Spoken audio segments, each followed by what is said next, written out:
Hello बच्चों, welcome back to my YouTube channel all class update में आप सभी का बहुत बहुत स्वागत है। आशा करती हूँ आप सभी बहुत अच्छे होंगे, आप लोग की पढ़ाई भी बहुत अच्छी चल रही होगी। तो जो भी सेमेस्टर 2 के स्टूडेंट्स हैं, तो जो भी 24 से 28 सेशन के स्टूडेंट्स हैं, तो उन लोगों के लिए एईसी इंग्लिश का लेक्चर नंबर 1 मैंने ऑलरेडी अपलोड कर दिया। आप लोग जाकर के चैनल पर देख लीजिएगा। और ये आप लोगों का लेक्चर नंबर 2 है एईसी इंग्लिश का। तो चलिए देखते हैं क्या क्वेश्चन है। और भी अगर कोई सब्जेक्ट पे आप लोग को चाहिए होगा, मतलब इंपॉर्टेंट क्वेश्चन वगैरह या सिलेबस, तो आप लोग मुझे कमेंट कर सकते हैं। तो चलिए क्वेश्चन की ओर बढ़ते हैं। क्या है क्वेश्चन, तो देखिए पिछला क्वेश्चन भी मैंने आप लोगों को बता दिया था, और ये आपका सेकंड नंबर क्वेश्चन है, जो कि है right short notes on different types of communication. पिछले वीडियो में मैंने कम्युनिकेशन का डिफाइन किया था और मतलब उसके मोड्स के बारे में मैंने पढ़ाया था। ठीक है, आज की वीडियो में आप लोगों को पता चलेगा कम्युनिकेशन के डिफरेंट टाइप्स क्या क्या हैं। और ये आप लोगों का पिछले मतलब कि प्रीवियस ईयर क्वेश्चन में पूछा गया है VBMQ में, तो आप लोग इसे अच्छे से पढ़ लीजिएगा। ठीक है, मतलब 15 मार्क्स में आप लोग का ये सब क्वेश्चन पूछ लिया जाता है, तो आप लोग या तो नोट कर लीजिए या तो स्क्रीनशॉट लेते जाइएगा। तो चलिए मैं हिंदी भी आप लोग को एक्सप्लेन कर दूंगी अच्छे तरीके से, ताकि एग्जाम में आप लोग लिख पाएंगे। तो चलिए यहाँ पे आंसर आप लोगों का है। देखिए मतलब कम्युनिकेशन का टाइप्स, डिफरेंट टाइप्स जो है उसके बारे में बताना है। तो कम्युनिकेशन का पहला टाइप्स है वर्बल कम्युनिकेशन। ठीक है, तो यहाँ पे देखते हैं वर्बल कम्युनिकेशन क्या है। तो verbal means expressed through words. The communication with the help of word is called verbal communication. मतलब वर्बल कम्युनिकेशन का मतलब ही है, अगर कोई मतलब हम लोग बातचीत करें तो उसे हम लोग वर्ड्स मतलब अपने शब्दों में एक्सप्रेस करेंगे। जैसे कोई कोई हो गया, कोई बातचीत कोई इशारों से करते हैं, तो वो नहीं, यहाँ पे आप लोग का वर्ड्स यूज़ किया जाएगा। ठीक है, यहाँ पे वर्ड्स यूज़ होगा, मतलब आप लोग अपने शब्दों में मतलब अपनी बातों को रखेंगे, तो ये हमारा वर्बल कम्युनिकेशन होता है। ठीक है, these words can be taken from some language. कुछ कुछ लैंग्वेज से इसे मतलब टेकन लिया गया है। All the formal communication is carried out through words which can be spoken as well as written. It can further be divided into oral and written communication. मतलब यहाँ पे आप लोग को बोला गया है कि फॉर्मल मतलब जितने भी कम्युनिकेशन होते हैं, मतलब ऑफिस टाइप में जो बातचीत किए जाते हैं, वहाँ पे आप लोगों का वर्बल कम्युनिकेशन ही यूज़ किया जाता है, जिसे हम लोग लिख भी सकते हैं और बोल भी सकते हैं आसानी से। ठीक है, तो चलिए अब यहाँ पे वर्बल मतलब यही हो गया, आप लोगों को समझ गए होंगे। और यहाँ पे आप लोग का ओरल भी हो सकता है और रिटन भी हो सकता है। और the communication employing speech is known as oral communication. तो आप लोगों का जो स्पीच वगैरह हो गया वो आप लोग का ओरल कम्युनिकेशन हो गया। Where is the communication through written words is known as written communication. और जो हम लोग मतलब लिख करके मतलब कोई भी चीज़ हम लोग लिख करके बताते हैं, तो वो हमारा हो गया रिटन कम्युनिकेशन, जैसे लेटर वगैरह हो गया। Both are the components of verbal communication. Language is an essential requirement for both. मतलब यहाँ पे लैंग्वेज आप लोगों का दोनों के लिए मतलब इंपॉर्टेंट रखता है। ठीक है, लैंग्वेज तो वहाँ पे हम लोग का यूज़ होता ही है। ठीक है, फीचर्स ऑफ वर्बल कम्युनिकेशन, इससे कुछ फीचर्स के बारे में जानते हैं। वर्बल कम्युनिकेशन के फीचर्स क्या क्या हैं, तो चलिए यहाँ पे कुछ कुछ पॉइंट्स है, यहाँ पे आप लोग देख लीजिए। तो यहाँ पे verbal communication is organise, structured and easy to study. Verbal communication जो हमारा होता है उसे हम लोग अच्छे से समझ पाते हैं। जैसे हम लोग बातचीत करते हैं तो उसे हम लोग आसानी से समझ भी लेते हैं, मतलब हम लोग उससे आसानी से मतलब एक दूसरे को बातों को अपने मतलब रख भी पाते हैं और समझ भी पाते हैं। It is carried out through words, इसे वर्ड्स में मतलब रखा जाता है। Symbol of verbal communication are universal. जो सिंबल्स होता है हमारा बातचीत का, वो पूरा यूनिवर्सल होता है, मतलब पूरे यूनिवर्स में यही सिंबल्स यूज़ किया जाता है। Verbal communication facilitates formal communication. Formal communication में वर्बल कम्युनिकेशन अक्सर यूज़ किया जाता है। The message has legal validity and can be preserve for future reference. जो मैसेज हमारा वो दिया जाता है वो फ्यूचर के लिए भी मतलब काम कर रहा था। ठीक है, उसके बाद यहाँ पे वर्बल कम्युनिकेशन में ही मैंने भी बताया था आप लोग का, ये भी दो टाइप्स के होते हैं, एक ओरल कम्युनिकेशन और एक रिटन कम्युनिकेशन। तो चलिए ओरल कम्युनिकेशन के बारे में भी थोड़ा डिफाइन कर लेते हैं अच्छे तरीके से। तो देखिए oral communication means transmission of message through spoken words. In this type of communication the sender and the receiver exchange their ideas, feeling, emotions, thoughts और information through speaking and listening channel. इसका मतलब ये हुआ कि oral communication होता है ये, जो कि हम लोग सुन के भी पता लगा रहे हैं। ओरल मतलब होता है बातचीत, मतलब बोल करके जो हमारा मैसेज हम लोग एक दूसरे को देते हैं, वो अपने मतलब बोल करके वर्ड्स में देते हैं। जैसे वर्ड्स मतलब हो गया वो तो हम लोग लिख करके भी दे सकते हैं, बोल करके भी। तो हम लोग जो बोल करके अपनी बातों को रखते हैं, तो ये हमारा ओरल कम्युनिकेशन होगा। और इस टाइप का कम्युनिकेशन में हमारा मतलब दोनों तरफ से मतलब जो फीलिंग्स हो गए, आइडियाज़ हो गए, दोनों तरफ से शेयर किए जाते हैं। जैसे जो सेंडर है वो भी अपना बातों को रखेगा और जो रिसीवर है वो भी। ठीक है, उसके बाद चलिए there can be 2 or more person involve in the process who transmit the message through spoken words. The speaker makes use of some precise and distinct sounds and the receiver hears the decodes them to understand the meaning of communicated words, phrases and sentences। तो इसका मतलब ये हुआ कि यहाँ पे 2 या 2 से अधिक लोगों की मतलब आवश्यकता होती है। इसमें 2 या 2 से अधिक लोग इन्वॉल्व होते हैं, मतलब तभी तो बातचीत हो पाएगा। हम लोग एक दूसरे को अपनी बातचीत मतलब बातें रख पाते हैं अपने स्पोकन वर्ड्स में, ठीक है।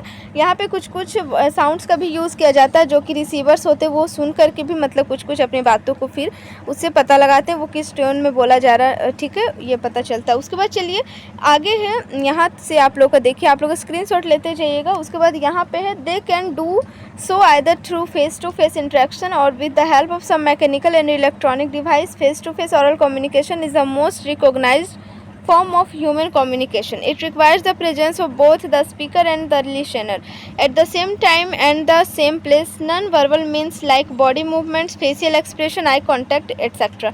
are an essential part of this form of communication. तो यहाँ पे आप लोगों को बताया गया है कि जो हमारा वर्बल कम्युनिकेशन में ओरल कम्युनिकेशन होता है वो उसमें हम लोग अपनी बातों को फेस टू फेस रख पाते हैं। वहाँ पे हम लोग एक मतलब आमने सामने बातचीत करते हैं, तो हमारा मतलब जो सेंडर होता है वो रिसीवर को मतलब एक्सप्रेशन देख पाता है फेस का कि वो किस टाइप का मतलब सिचुएशन में है, और जो रिसीवर होता है वो भी सेंडर को अच्छे तरीके से देख पाता है, समझ पाता है कि वो किस सिचुएशन में तब अपनी बातों को रखता है, ठीक है। और उस वहीं पे आप लोगों का नॉन वर्बल मीन्स हो गया, नॉन वर्बल का मतलब हो गया बॉडी मूवमेंट्स के द्वारा मतलब बातचीत हो रहा है। वर्बल मतलब तो आप लोगों को पता चल गया, या तो लिख करके बातों को रखा जाता है या तो बोल करके, लेकिन वहाँ पे वर्ड्स का यूज़ किया जाता है। लेकिन नॉन वर्बल में क्या हो गया, वहाँ पे आप लोगों को वर्ड्स का यूज़ नहीं किया जाता, हमारा हो गया फेशियल एक्सप्रेशन यूज़ करके, मतलब या तो अपना फेस का एक्सप्रेस करके मतलब हम लोग अपने बातों को रखते हैं, या तो जैसे स्कूल में आप लोग देख सकते हैं यहाँ पे टीचर्स आ जाते हैं तो हम लोग इशारों से अपनी बातचीत करते हैं, तो वो आप लोगों का हो गया नॉन वर्बल कम्युनिकेशन, ठीक है, आप लोग समझ रहे होंगे। और यहाँ पे बॉडी मूवमेंट से वो भी आप लोगों का नॉन वर्बल हो गया, मतलब वही मतलब इशारों से, या आई कांटेक्ट हो गया, आँख इधर उधर करके हम लोग पता मतलब बताते कुछ कुछ, तो वो हमारा नॉन वर्बल हो जाता है, ठीक है। ये भी हमारा कम्युनिकेशन का ही पार्ट है, ठीक है। नॉन वर्बल भी, उसके बारे में भी आगे बताएंगे, पहले आप लोग देख लीजिए वर्बल के बारे में बातचीत हो रही है। तो चलिए उसके बाद है use of this means enhance the effectiveness of communication. Both the speaker and listener observe the movements and the derive meaning from the non-verbal cues. The listener also has the opportunity to speak back, which enables two-way communication. It can be informal with friends, family members or so, or formal at formal occasion like a meeting, seminar और professional presentation. मतलब ये हो गया कि आप लोग का जो नॉन वर्बल होता है वो हमारा इनफॉर्मल में यूज़ किया जाता है। इनफॉर्मल मतलब आप लोग समझ रहे होंगे फैमिलीज़ में आप लोग का जो बातचीत होता है, फ्रेंड्स में, ये सब यूज़ होता है हमारा इनफॉर्मल, इसे ही कहते हैं, तो वहाँ पे हमारा नॉन वर्बल यूज़ हो सकता है, ठीक है। वैसे अगर आप लोगों का हो गया प्रोफेशनल में हो गया या सेमिनार वगैरह मीटिंग होता है तो वहाँ पे आप लोगों का वर्बल यूज़ किया जाता है, वहाँ पे हम अपने वर्ड्स को रखते हैं ताकि अच्छे तरीके से मतलब बातचीत हो सके, अपनी बातों को रख सके, ठीक है। तो ये हो गया ओरल कम्युनिकेशन। अब इसी का आप लोगों का रिटन कम्युनिकेशन के बारे में पढ़ लेते हैं। रिटन कम्युनिकेशन क्या होता, तो रिटन कम्युनिकेशन के बारे में भी आप लोग तो पता चल ही रहा है। यहाँ पे आप लोगों का मैसेज थ्रू रिटन और प्रिंटेड सिंबल्स होगा। Act of writing, typing, printing symbols को हम लोग लिख करके टाइप करके वो पता हो जाता है आप लोग का रिटन में। लाइक लेटर्स हो गया, numbers to convey message, letter हो गया, लेटर में तो हम लोग वर्ड्स लिख करके ही करते हैं अपनी बातचीत, तो रिटन हो गया ये सब। Information exchange and writing with the documentary proof, document के साथ कुछ कुछ बातों को हम लोग को रखना होता है, तो वो भी डॉक्यूमेंट हम लोग उसमें अटैच कर देते हैं। और उससे लेटर मतलब जैसे मतलब पहले जैसे किया जाता था बातचीत, मोबाइल की सिस्टम जब नहीं होता था तब लेटर का होता था, उसे वही हो गया हमारा रिटन कम्युनिकेशन, ठीक है। यहाँ तक तो वही आप लोगों का है, जैसे मतलब रिटन यहाँ पे आप लोग देख लीजिए, यहाँ पे आप लोग को बताया गया है इन सब लाइन में कि हमारा जो सेंडर होता है वो भी लेटर लिख करके मतलब या तो लिख करके वो अपनी बातों को रखता है, और जो रिसीवर उसे रिसीव करता और वो फिर अपनी बातों को मतलब फिर वो भी अपनी बातों को लेटर्स के द्वारा ही लिख करके देता है, ठीक है। तो ये हो गया आप लोगों का वर्बल कम्युनिकेशन में ओरल और रिटन कम्युनिकेशन का दोनों का मतलब वो पता चल गया, ठीक है। अब चलिए इसी में आप लोग का नॉन वर्बल कम्युनिकेशन है। वर्बल के बारे में मैंने बता दिया, उसका टाइप्स भी बता दिया। अब नॉन वर्बल कम्युनिकेशन, तो नॉन वर्बल क्या होता है यहाँ पे आप लोग देख लीजिए। नॉन वर्बल है action speaks louder than words, sometimes words fail to convey the essence of message but actions, facial expression, gesture and body movements make the meaning clear. इसका मतलब ये हो कि action speaks louder than words, इसका मतलब ये है कि हमारा कभी कभी जो वर्ड्स होता है उससे भी ज़्यादा मतलब हम लोगों को समझ में आने लगता है किसी का एक्शन एक्शन मतलब ज़्यादा अधिक बोलता है वर्ड्स के सामने, तो ये यहाँ पे ये बोला गया। तो इसमें आप लोग समझ रहे होंगे कि इसका मतलब ही क्या हुआ। नॉन वर्बल में हमारा मैंने पहले भी बता दिया, यहाँ पे ना वर्ड्स का यूज़ किया जाएगा, बस यहाँ पे हमारा बॉडी मूवमेंट्स हो गया, फेस एक्सप्रेशन, यही सब यूज़ करके अपनी बातों को रखना है, ठीक है। वही हो गया हमारा non verbal communication. The communication without use of words is termed as non verbal communication. जो कम्युनिकेशन बिना वर्ड्स का मतलब हम लोग करते हैं वो बातचीत हमारा नॉन वर्बल कम्युनिकेशन होगा, ठीक है। It includes the sending end receiving और वर्डलेस मैसेजेस। यहाँ पे सेंडिंग मतलब जो सेंडर होगा वो भी होगा, रिसीवर भी होगा, लेकिन वर्डलेस मतलब वहाँ पे वर्ड का यूज़ नहीं किया जाएगा, ठीक है। It is the process of conveying a message without use of verbal language. It helps in making a message clear, effective and forceful. Dumb charades is an example of non verbal communication. जो मतलब बहरे होते हैं, मतलब गूंगे हो गए, dumb मतलब हो गया हमारा गूंगा, तो गूंगे लोग जो यूज़ करते हैं उसे नॉन वर्बल कहते हैं। जैसे यहाँ पे आप लोग समझ सकते हैं इशारों से ही बातचीत उन लोगों को करना होता है, तो वो हमारा नॉन वर्बल यूज़ करते हैं, ठीक है। वहाँ पे मतलब वो एक एग्जाम्पल के रूप में, तो वो आप लोग समझ सकते हैं, ठीक है। उसके बाद यहाँ पे कुछ और पॉइंट्स है, तो वो भी मैं आप लोग को समझा दे रही हूँ ताकि अच्छे तरीके से आप लोग एग्जाम में लिख पाएंगे। जितना समझ में आएगा आप लोग खुद से भी इंग्लिश में कन्वर्ट करके लिख सकते हैं, ठीक है। It is an ancient form of communication and existed much before the development of language. Gestures, signals, postures, facial expression, body language and sign language are some of components of non-verbal communication. Other than these, tone, pack and pitch of the voice also contribute the meaning of a message. It is generally unplanned but has more impact than verbal communication. It often goes along with oral communication. If used appropriately, both of them supplement and complement to each other. This form of communication also helps to communicate with a different dumb and uneducated or intellectually retarded. इसका मतलब ये हुआ कि यहाँ पे जो हमारा non verbal communication है, यहाँ पे तो यूज़ किया जाता है वही बिना मतलब वर्ड्स का, तो लैंग्वेज हो गया, गेस्चर, सिग्नल्स, यही सब यूज़ किया जाता है। तो आप लोगों का और सब यहाँ पे हमारा जो वर्ड्स का यूज़ नहीं किया जाता, और ये हमारा अनप्लान्ड होता है, डायरेक्ट मतलब हम लोग इशारों से अपनी बातचीत कर लेते हैं, ठीक है। तो यही हो गया, ये हमारे मतलब ज़्यादातर यूज़ मतलब अच्छे तरीके से किया जाए तो डीफ एंड डम मतलब बहरे और गूंगे के लिए अच्छे तरीके से यूज़ किया जा सकता है बातचीत के लिए, या अनएजुकेटेड जो मतलब पढ़े लिखे नहीं होते उन लोगों के लिए ये सब यूज़ किया जाता है लगभग, ठीक है। उसके बाद चलिए आगे है, यहाँ पे आप लोगों को उतना हो गया नॉन वर्बल। उसके बाद तीसरा है विजुअल कम्युनिकेशन। तो विजुअल कम्युनिकेशन के बारे में आंसर थोड़ा लॉन्ग होगा, आप लोग भी समझ सकते हैं, और वीडियो भी थोड़ा लॉन्ग होते जा रहा है क्योंकि मैं हिंदी में एक्सप्लेन करके बता रही हूँ, ठीक है। तो आप लोग वीडियो को पूरा देखें तभी समझ में आएगा, क्योंकि डायरेक्ट आप लोग अगर क्वेश्चन को जो आंसर होता है उसे डायरेक्ट याद करेंगे रट करके तो वो अच्छे तरीके से याद नहीं होगा। आप लोग समझ के याद करिए तो अच्छे तरीके से याद होगा। तो चलिए विजुअल कम्युनिकेशन, यहाँ पे there is a Chinese proverb, a picture is worth 1000 words. मतलब एक चाइनीज़ प्रोवर्ब में कहावत है, a picture is worth 1000 words. A picture, जो एक पिक्चर होता है वो हमारे मतलब हज़ारों मतलब की शब्दों का मतलब हम लोगों को मतलब बता देता है कि एक पिक्चर वो क्या कह रहा है, वो हज़ारों मतलब वर्ड्स के भी मतलब पीछे कर देता है। वो एक पिक्चर ही हमें बता देता है कि वो क्या बोलना चाह रहा है। A picture makes a concrete impression of the mind of an individual and makes the meaning clear. Sometimes only pictures are used to convey message and sometimes they are used along with written content. Pictures enhance the effectiveness of written content.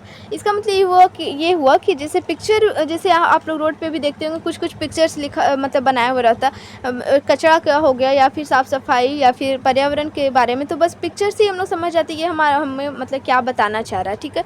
तो वही हो गया, बहुत सारे मतलब ऐसे बातचीत भी होते हैं जो कि ना तो वर्ड्स में बोले जाते हैं ना लिख करके दिए जाते हैं, बट ओनली आप लोगों का पिक्चर से ही समझ में आ जाता है वो क्या बोलना चाह रहा है, ठीक है। वही हमारा हो गया विजुअल कम्युनिकेशन, ठीक है। यहाँ तक भी ये भी देख लीजिए आप लोग, ये विजुअल कम्युनिकेशन का ही है। यहाँ पे बस वही बोला गया, फ़ोटो या ड्राइंग के रूप में हम लोग अपनी बातचीत को रखते हैं। उधर से भी रिसीवर वही काम करता है, रिसीव करता है मैसेज और वो भी पिक्चर के थ्रू ही अपनी बातचीत को रखता है, ठीक है। उसके बाद 4th नंबर आप लोगों का फॉर्मल कम्युनिकेशन। मतलब फॉर्मल कम्युनिकेशन क्या है, तो चलिए देखिए, the communication for official purpose is known as formal communication. तो फॉर्मल मतलब तो हर एक स्टूडेंट जानते हैं, फॉर्मल मतलब हो गया जो ऑफिस वर्क में यूज़ किए जाते हैं बातचीत, तो प्रोफेशनल टाइप में उसे ही फॉर्मल कहते हैं, ठीक है। तो बस वही जहाँ पे ऑफिस में आप लोग का यूज़ किया जाता है बातचीत, वही हमारा फॉर्मल कम्युनिकेशन हो जाता है। It conforms to prescribe professional rules, policies, procedures, standards and regulation. तो वही हो गया हमारा रूल्स रेगुलेशन जो होता है वो सब कुछ फॉलोज होता है, ठीक है। उसमें यही सब बस इसमें बोला बोला गया फॉर्मल कम्युनिकेशन यही होता। उसके बाद हमारा है इसका फ़ीचर के बारे में कुछ जान लेते हैं। तो इसके फ़ीचर्स क्या क्या हैं तो ये देख लीजिए। इसका फीचर से पहला, formal communication is official, it is carefully thought out, planned, organised and structured.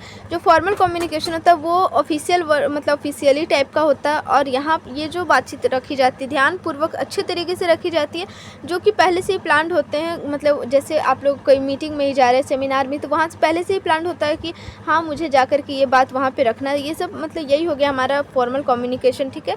It carries formal message which have accuracy and authenticity. तो ये हमारा फॉर्मल मैसेज भी देता है। जैसे हम लोग फॉर्मल मतलब ऑफिस में जाते हैं या सेमिनार मीटिंग हो गया, तो यहाँ पे हम लोग को फॉर्मल मैसेज भी दिया जाता है, क्या कैसे करना, करियर, जॉब, मतलब अदर बहुत सारे थिंग्स होते हैं, वही सब के बारे में मतलब नॉलेज दिया जाता है। तो वही हमारा हो गया फॉर्मल मैसेज, ठीक है। और इनफॉर्मल में हो गया जैसे हम लोग शादी में गए या तो अपनी फैमिलीज़ के मतलब बर्थडे पार्टी कुछ में भी, तो वो हमारा इनफॉर्मल मैसेज ही होगा। मतलब उसमें हम लोग तो पढ़ाई लिखाई वगैरह कुछ तो बातचीत होती नहीं है, ठीक है। उसके बाद चलिए यहाँ पे है आप लोगों का, it consists of work related matters. तो वर्क रिलेटेड भी मैटर्स का यहाँ पे यूज़ किया जाता है। उसके बाद चलिए आगे, यहाँ तक आप लोगों का हो गया फॉर्मल। एक मिनट, हाँ फॉर्मल कम्युनिकेशन हो गया। तो इतना कम्युनिकेशन का आप लोगों का पार्ट्स हो गया है। अब चलिए यहाँ पे आप लोग का इनफॉर्मल है, उसके बाद इसका फीचर्स है, और उसके बाद आप लोगों का नेक्स्ट क्वेश्चन होगा। तो इनफॉर्मल के बारे में बता देती हूँ। इनफॉर्मल आप लोगों का हो गया जो कि हम लोग घर, मैंने तो पहले बता दिया कि आप लोगों का फैमिलीज़ वगैरह में यूज़ किया जाता है। तो यही सब आप लोगों का होगा, ठीक है।